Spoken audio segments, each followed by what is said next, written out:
We're on our way to Diego, and we decided to stop by this lake Antana. And this is a very, very sacred ground, and we have to be very careful what we do here. You can see that they sacrifice zebus here.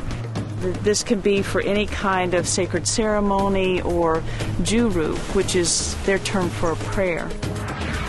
The zebu, which is a type of cow, signifies wealth and plays a very diverse role in Malagasy life. The zebu provides food, labor support, and are sacrificed during ancestral ceremonies. And you will notice that always the head of the zebu is faced in the east, and that's the sacred direction.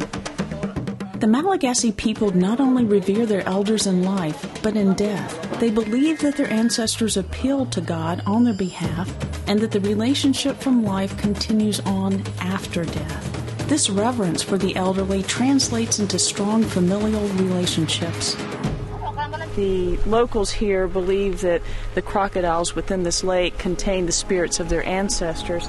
And there's a story that's told that there once was a village that was right here. There was a guy, a witch, that came through the village, and he was very thirsty. And he asked the village people for something to drink, and no one would give him anything to drink. When he left, he sort of put a curse on the village. Not long thereafter, there was a humongous flood, and then the village people became the crocodiles. So the people here now believe that these crocodiles are actually their ancestors. They've even gone so far as to name each individual crocodile by saying, oh, there's grandfather so-and-so, or there's grandmother so-and-so. These guys are getting ready to sing because apparently the crocodiles love music, so they're going to sing, and hopefully the crocodiles are going to come up, so I'm going to join them.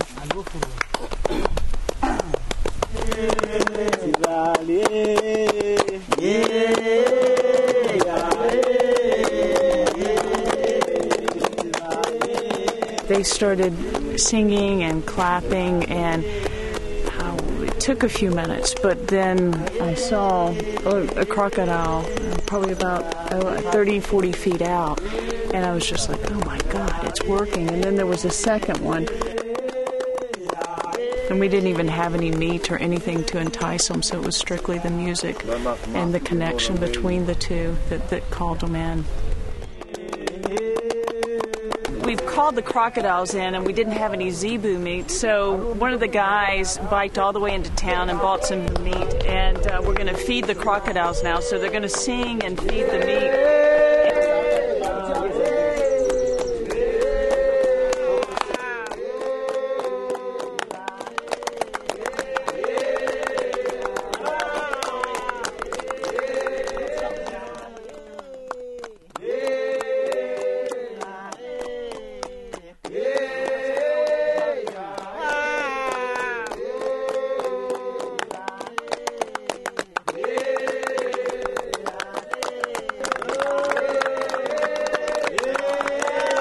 Our gut impression when we got here was to be real careful because of the crocodiles and I guess stories that we've heard. But we saw two young girls go down with fishing poles just right through the woods, right up to the lake.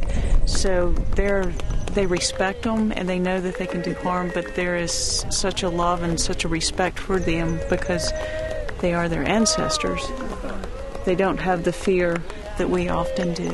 It really was one of the most amazing things that I had ever seen. And it just makes me respect these people and their traditions even more. I loved it. I loved it.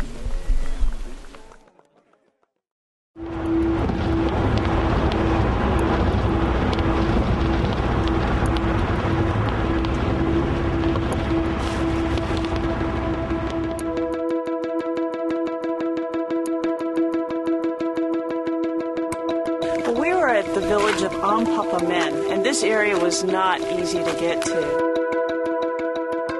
We traveled for about 5, 6, 7 hours maybe in a vehicle on this road, and some of our team were trying to go to sleep and we kept banging our heads up because the road was so rough. But this area is about 7 hours south of one of the major towns, Diego. This area is very hot and dry. It reminds me of the Serengeti. In fact, several times when we were walking, I thought, gosh, are we in Africa? It used to be a dry, deciduous forest, but there's been a lot of slash and burn. And also, a lot of people have cut the trees down to make charcoal. Right now, we're getting ready to go meet the elder. They call him Dada, and sort of like Daddy, but he is the respected person here with all the plants and quite knowledgeable. We have the elder of the village, who is also the local healer, and his name is Johamed, and he is 85 years old. As he said, if people in the village, if they're sick, they come to him and ask him about plants. Then he goes in the forest. Then he takes some plants. He give it to them. He said, "You do it like this." Then they're okay. Nice. All of the information about plants, medicinal plants, he got it from the grandfather and father. But there's not one specific person that he is teaching everything to?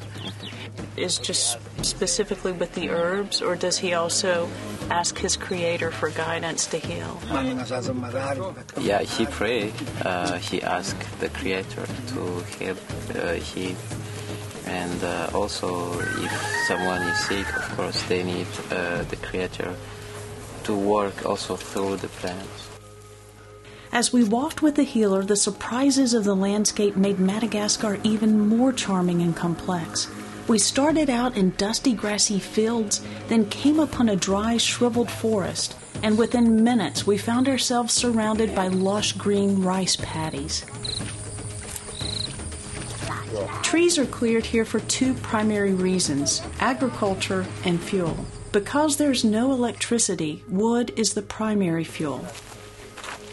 Our soundman Josh has a horrible allergic reaction that looks like severe poison oak or poison sumac. The culprit behind such reactions is a chemical called urushiol, which is found in the sap of certain plants, like our common poison ivy.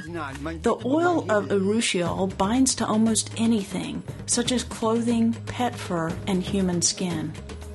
Since this oil is also found in the shell of the cashew nut, which grows in Madagascar, the healer definitely has experience treating this condition.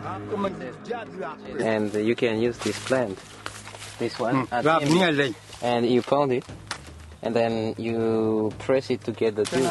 The urushiol made Josh itch terribly and caused his skin to become red, irritated, inflamed, and it soon blistered. Typically, a rash will last 1 to 2 weeks, yet in some cases it may last up to 5 weeks.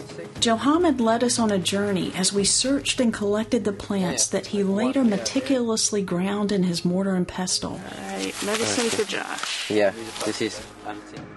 Later he will use it with Josh, and then when we go back where he lives. Oh, great. He prepared 3 different recipes for 3 different stages of Josh's condition. This first recipe he made was a brownish-green liquid that helped with the severe itching and oozing.